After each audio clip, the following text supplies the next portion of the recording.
اعوذ باللہ من الشیطان الرجیم بسم اللہ الرحمن الرحیم۔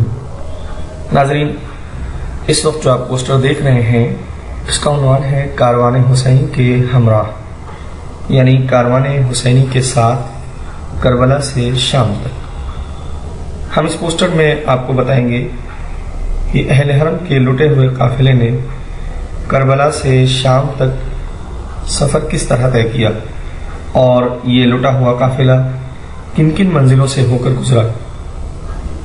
اس کے لیے سب سے پہلے ہمارے سامنے سوال ہے کون سا راستہ، کیونکہ 3 راستوں کا احتمال ہے اور پرابیبلٹی ہے کہ ان 3 راستوں میں سے کسی ایک راستے سے اہل حرم کو لے جایا گیا ہوگا۔ تو آئے دیکھیں کہ ان 3 راستوں میں سے کون سا راستہ زیادہ ممکن ہے۔ اسیروں کے قافلے کو کوفہ لے جانے کے بعد تھوڑے وقت کے لیے وہاں روکا گیا۔ اس کے بعد اموی حکومت یعنی بنی امیہ کی حکومت کے مرکز دمشق کی طرف روانہ کیا گیا۔ دمشق جسے انگلش میں ڈیمسکس بھی کہتے ہیں۔ اس قافلے کو لے جانے کا راستہ مقاتل کی کتابوں میں یقینی طور پر معین نہیں کیا گیا ہے، لہذا ان تینوں راستوں میں سے کوئی ایک راستہ ہو سکتا ہے۔ واضح اور یقینی دلیلیں نہ ہونے کی وجہ سے یقینی طور پر کچھ نہیں کہا جا سکتا، لیکن ہاں جو پوائنٹس ہم ابھی یہاں بیان کریں گے کہ ان کو دیکھتے ہوئے پہلا والا راستہ یعنی بیابان کا راستہ یہ زیادہ ممکن ہے۔ بیابان کا راستہ کیسا ہے؟ یہ جو فرسٹ آپ یہاں پر دیکھ رہے ہیں پہلا راستہ 1 نمبر، کوفہ اور دمشق لیٹیٹیوڈ کے لحاظ سے اس راستے پر ایک ہی ڈگری پر آتے ہیں اور تقریباً ایک ہی سطح کے اوپر لوکیٹڈ ہے۔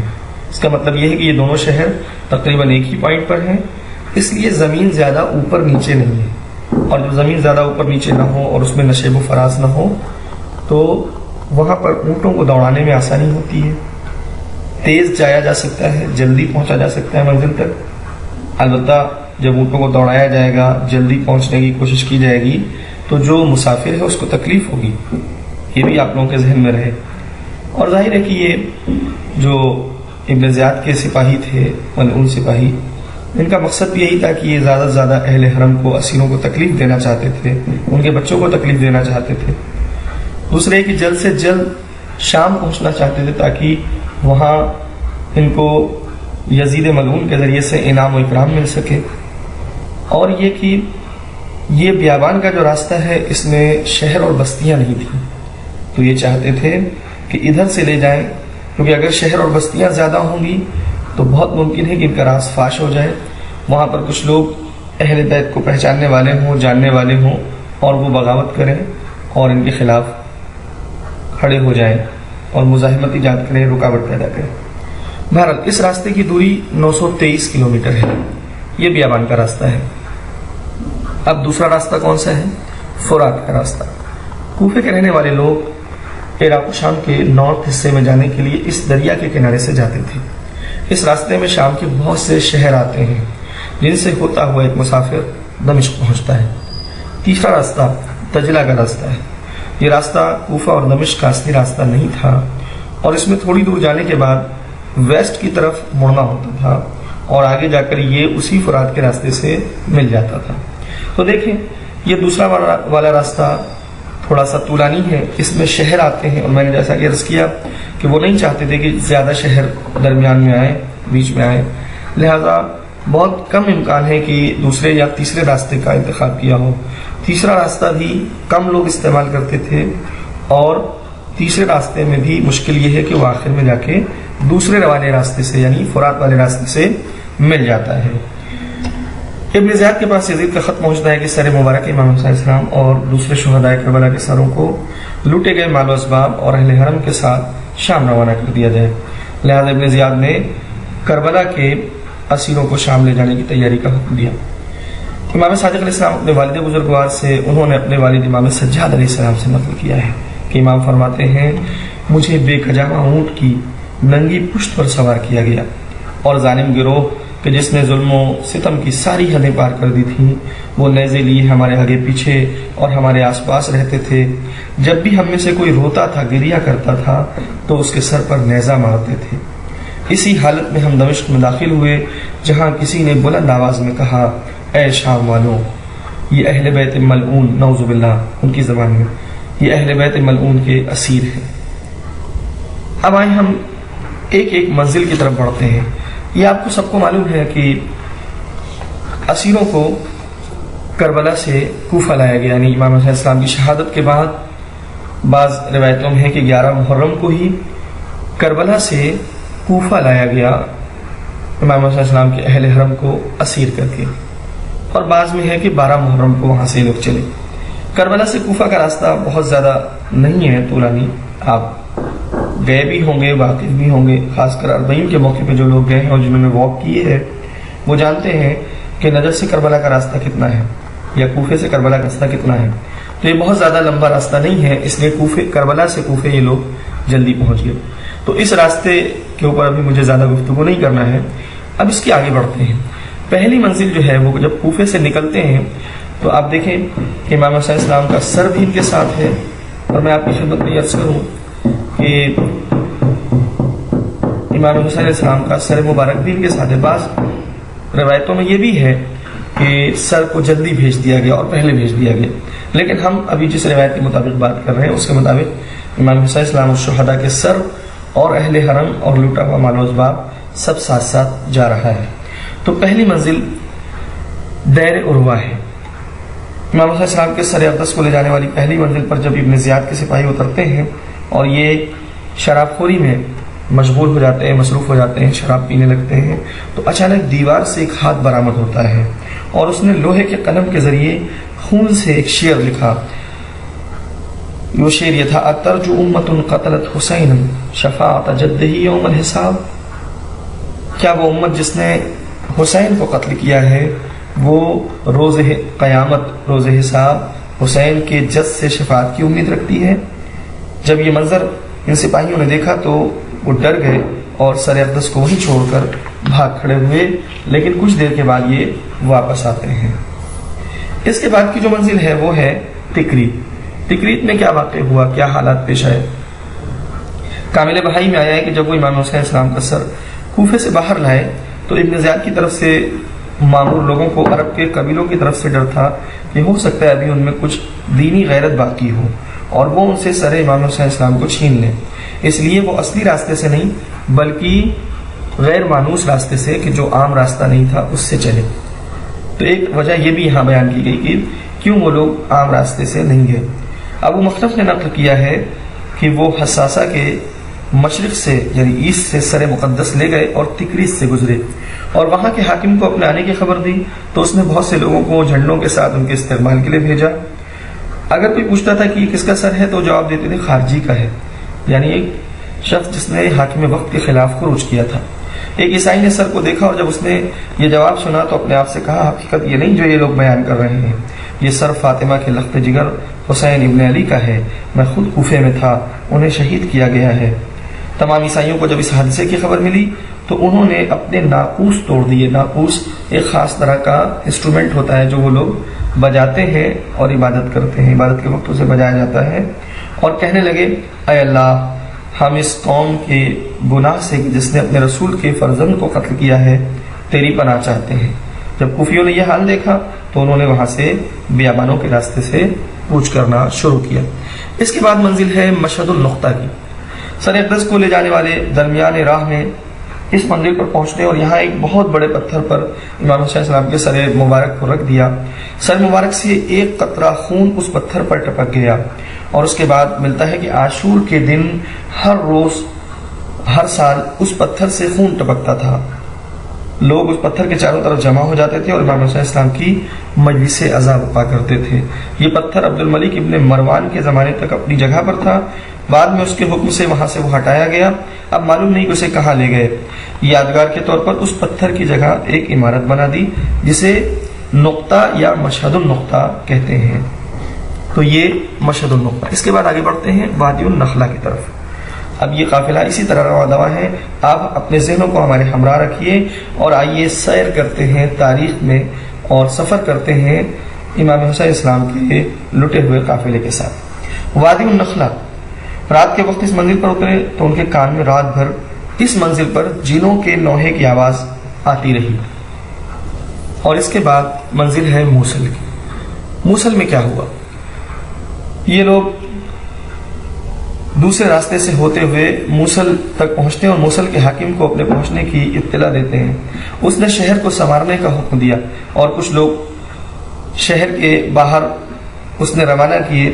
لوگ کہتے ہیں بے شک یہ حسین ابن علی کا سر ہے کہ جس کو یہ خارجی بتا رہے ہیں، ان سے سر حاصل کر کے زیارتگاہ بنائے اور حاکم کو قتل کر کے ہم ان سے سر لے لیں۔ اور اس غرض سے 4000 آدمی جنگ کے لیے تیار ہوئے۔ ایک روایت میں آیا کہ انہوں نے کہا کہ وائے ہو اس قوم پر کہ جو ایمان کے بعد کافر ہو گئی، ایمان لانے کے بعد، ازلالتن بعد ہدن، کیا ہدایت حاصل کرنے کے بعد ہم گمراہی اختیار کر لیں، کیا یقین آنے کے بعد شک میں مبتلا ہو جائیں۔ جب حکومت کے آدمی عوام کے ارادے سے آگاہ ہوتے تو انہوں نے اپنا راستہ بدل دیا اور تلافر اور جیل سنجار کی طرف سے چلے، یہاں تک کہ نصیبین کی منزل تک پہنچے۔ یہ نصیبین ہے۔ جب نصیبین پر پہنچے تو وہاں کا جو حاکم تھا اس کا نام منصور ابن الیاس لکھا ہے، اس نے شہر کو سجانے کا حکم دیا اور شہر کی سجاوٹ کے بعد اس شخص کو شہر میں داخل ہونے کے لیے کہا جو امام حسین السلام کا سر اقدس اٹھائے ہوئے تھا، لیکن اس کے گھوڑے نے اس کا حکم نہ مانا، دوسرا گھوڑا لایا گیا، وہ بھی آگے نہ بڑھا۔ اسی طرح چند گھوڑے بدلے، اچانک انہوں نے دیکھا کہ امام حسین السلام کا سر زمین پر ہے۔ ابراہیم موصلی نے سر اٹھایا، غور سے دیکھا اور پہچان لیا اور قاتلوں پر ملامت کی۔ شہر والوں نے جب یہ منظر دیکھا تو سر لے جانے والے سے سر چھین لیا اور اسے قتل کر دیا، اور سر اقدس کو شہر سے باہر ہی رکھا، اندر نہیں لے گئے، شاید جہاں زمین پر سر رہ گیا تھا۔ بعد میں اسی جگہ زیارتگاہ بنا دی گئی۔ تو یہ ہے واقعہ نصیبین کا۔ نصیبین سے جب ہم آگے بڑھتے ہیں تو اب آتی ہے منزل عین الوردہ کی۔ یہ ہے اس کے بعد عین الوردہ، آپ یہاں پہ دیکھ سکتے ہیں پوائنٹر پہ، جہاں پر ہمارا پوائنٹر ہے عین الوردہ، یہاں پر آپ دیکھیں۔ صبح کو قافلہ عین الوردہ پہنچا اور وہاں کے حاکم کو آگاہ کیا، اس نے اور شہر والوں نے سروں کو پھرانے کی اجازت دے دی اور یہ طے ہوا کہ سر کو باب 40 سے شہر میں لایا جائے۔ سر اقدس کو شہر کے میدان میں نیزے پر بلند کیا گیا اور دوپہر سے عصر تک لوگوں کو دیکھنے کے لیے وہیں رکھا۔ بعض لوگ خارجی کا سر سمجھ کر خوشیاں منا رہے تھے اور بعض لوگ جو پہچانتے تھے، معرفت رکھتے تھے، وہ گریہ کر رہے تھے۔ اس کے بعد یہ قافلہ رقہ پہنچتا ہے اور رقہ کے بعد اگلی منزل آتی ہے جوسق کی۔ قافلہ رقہ سے گزر کر جوسق نامی مقام پر پہنچا، وہاں سے چل کر فرات کی طرف چلا، یہاں تک کہ بصر کے نزدیک پہنچا اور وہاں سے حلب کے گورنر کو خط لکھا اور اسے اپنے حالات سے آگاہ کیا۔ پھر قافلہ رات میں دعوات نامی جگہ پر یا حلب میں ٹھہرا۔ دعوات میں کیا ہوا؟ ان لوگوں نے دعوات کے نزدیک پہنچ کر وہاں کے گورنر کو خط لکھا کہ ہم حسین کا سر اپنے ساتھ لائے ہیں۔ اس نے خط کا مضمون دیکھ کر بگل بجانے کا اور شادیانے بجانے کا حکم دیا۔ استقبال کے لیے خود بھی شہر سے باہر آیا۔ اس کے بعد سر امام حسین السلام کو نیزے پر بلند کر کے باب 40 سے داخل ہوئے اور سر اقدس کو شہر کے میدان میں عصر تک لوگوں کے تماشے کے لیے نصب رکھا، بالکل ویسے ہی کہ جیسے عین الوردہ میں پیش آیا تھا۔ اس شہر میں بھی وہی کیفیت تھی کہ کچھ لوگ خوشیاں منا رہے تھے اور کچھ کی آنکھوں سے اشکوں کا سیلاب رواں تھا۔ خوشی منانے والے کہہ رہے تھے خارجی کا سر ہے جس نے یزید کے خلاف خروج کیا تھا۔ اور اس کے بعد جو اگلی منزل آتی ہے وہ حلب کی ہے۔ حلب کی ویسٹ سائڈ میں ایک پہاڑ ہے جسے جیل جوشن کہتے ہیں۔ بتاتے ہیں کہ اس سے دھات و تانبا نکلتا تھا جو دوسری کنٹریز میں وہاں سے ایکسپورٹ کیا جاتا تھا، لیکن جس وقت سے امام حسین السلام کے اہل بیت کو وہاں سے گزارا گیا ہے اس وقت سے یہ دھات وہاں نکلنا بند ہو گئی۔ اس کے بعد کی منزل ہے قنسرین کی۔ مجھے جلدی جلدی آگے بڑھنا ہے۔ نتنزی نے خصائص میں نقل کیا کہ ابن زیاد کے مامور امام حسین السلام کا سر لے کر قنسرین کی منزل پر اترے۔ ایک راہب اپنی عبادت گاہ سے باہر نکلا اور دیکھا کہ سر سے آسمان تک نور کا سلسلہ ہے۔ راہب ان لوگوں کے قریب آیا اور انہیں 10,000 درہم دے کر سر کو اپنے ساتھ اپنی عبادت گاہ میں لے گیا۔ اس کے بعد ایک ندائے غیبی آئی، ایک ہاتف کی آواز آئی، خوش نصیب ہو تم اور خوش قسمت ہے وہ جو اس سر کی حرمت کو پہچانتا ہے۔ راہب نے سر اٹھایا اور کہا اے اللہ، عیسیٰ کے حق کی قسم اس سر کو اجازت دے کہ مجھ سے کلام کرے۔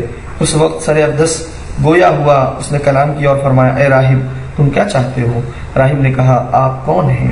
سر اقدس سے آواز آئی انا ابن محمد المصطفیٰ وانا ابن علی المرتضی وانا ابن فاطمة الزہراء انا المقتول بکربلا انا المظلوم انا العطشان۔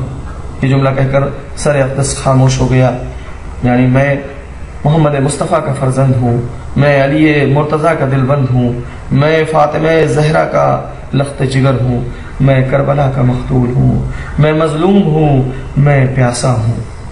راہب نے امام حسین السلام کے منہ پہ منہ رکھ دیا اور کہا کہ آپ کے رخسار سے اس وقت تک میں اپنا رخسار نہ ہٹاؤں گا جب تک آپ یہ نہ کہہ دیں کہ روز قیامت آپ میری شفاعت کریں گے۔ سر اقدس پھر گویا ہوا اور کہتا ہے میرے جد کا دین اختیار کرو۔ راہب نے کلمے کو زبان پہ جاری کیا، اس کے بعد امام حسین السلام نے اس کی شفاعت کی درخواست قبول کر لی۔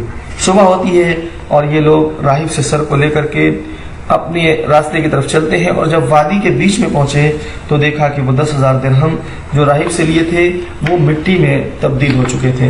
ظاہر ہے کہ جو ایسا برا کام کرے گا نہ اسے دنیا ہاتھ آتی ہے اور نہ اسے دین ملتا ہے۔ اس کے بعد کی منزل ہے مارت النعمان۔ سر اقدس کو لے جانے والے جب اس مقام پر پہنچے تو وہاں کے باشندوں نے ان کی خاطر تواضع کی، ان کا استقبال کیا۔ یہ لوگ چند گھنٹے وہاں رہے اور وہاں سے شیزر نامی مقام کی طرف روانہ ہوئے اور یہاں پر آ کے منزل لی۔ جب یہ وہاں پہنچے تو ایک بوڑھے آدمی نے کہا یہ سر جو تمہارے ساتھ ہے یہ حسین ابن علی کا سر ہے۔ اس جگہ کے باشندوں نے آپس میں یہ عہد کیا کہ انہیں کسی طرح بھی اپنے علاقے میں داخل نہیں ہونے دیں گے، لہذا یہ لوگ وہاں رکے بغیر ہی چلتے رہے یہاں تک کہ اگلی منزل پہ پہنچے جس کا نام کفر طالب ہے۔ کفر طالب والوں نے بھی انہیں شہر میں داخل نہیں ہونے دیا۔ سر اقدس لے جانے والوں نے ان سے پانی مانگا تو انہوں نے کیا خوب جواب دیا کہ ہم تمہیں پانی نہیں دیں گے کہ تم نے حسین اور ان کے اصحاب کو پیاسا شہید کیا ہے۔ اس کے بعد منزل سیبور ہے۔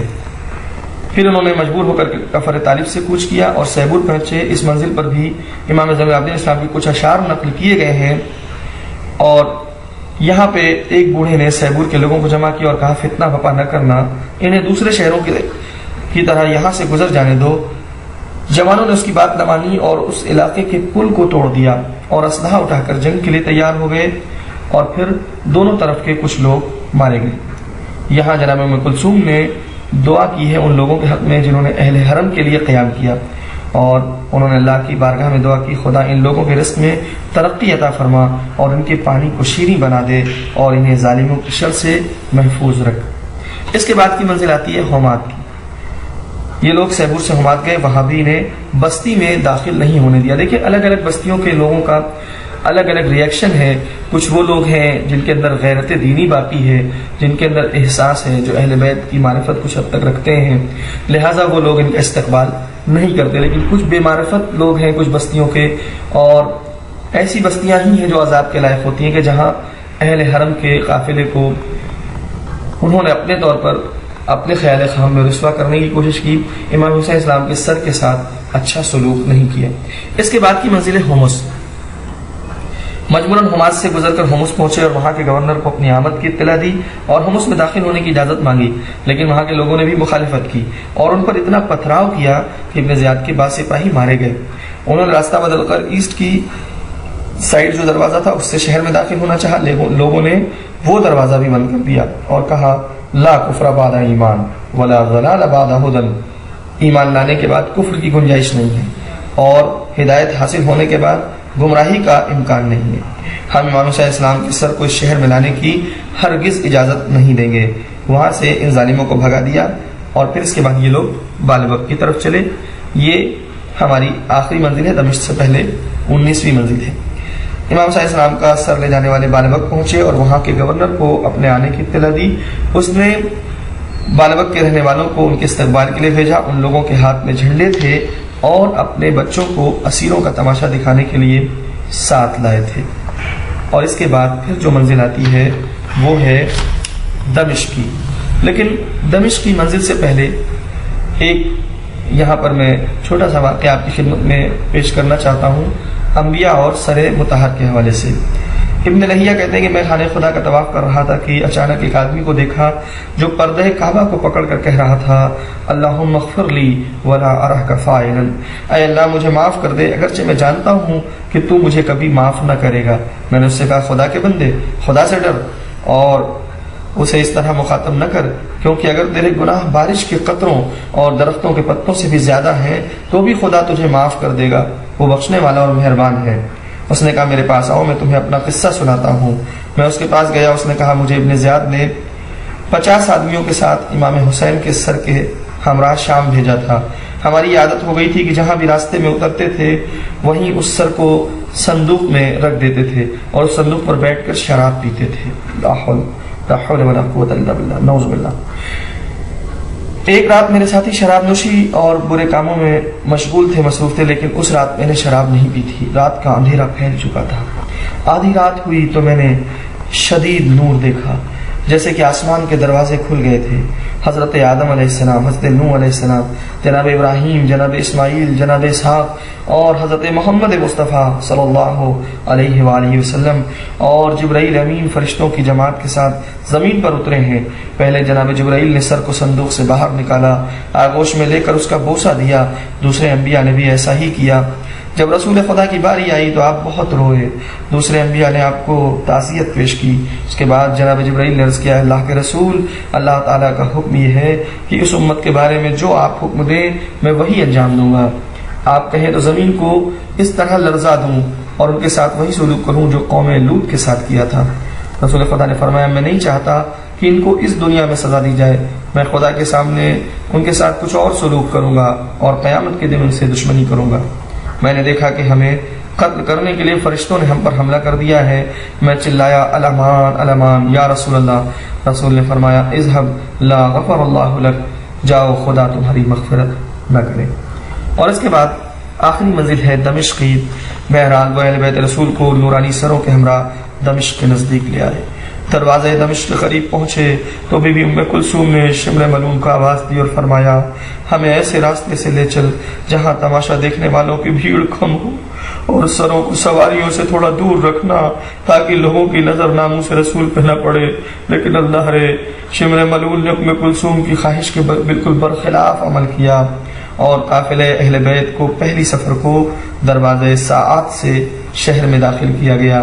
دروازے ساعات اسی لیے کہتے ہیں کہ یہ وہی دروازہ ہے جہاں اہل بیت اطہار کو، اہل حرم کو کئی گھنٹے تک انتظار کرایا گیا اور وہیں پر کھڑا رکھا گیا. یہ دروازہ قافلے کے داخل ہونے کے لیے سجایا گیا تھا اور یہاں لوگوں کا بہت بڑا مجمع تھا. اہل بیت رسول اور شہیدوں کے سروں کو اس دروازے پر روک دیا گیا تاکہ لوگ تماشا دیکھیں. پھر دمشق کی جامع مسجد کے نزدیک اس جگہ روک دیا گیا جہاں قیدیوں کو روکا جاتا ہے. بعض نے نقل کیا ہے کہ اس دروازے پر اہل بیت رسول کو 3 دن تک روکے رکھا گیا. تو ہاں دوستوں، یہ ہے کربلا سے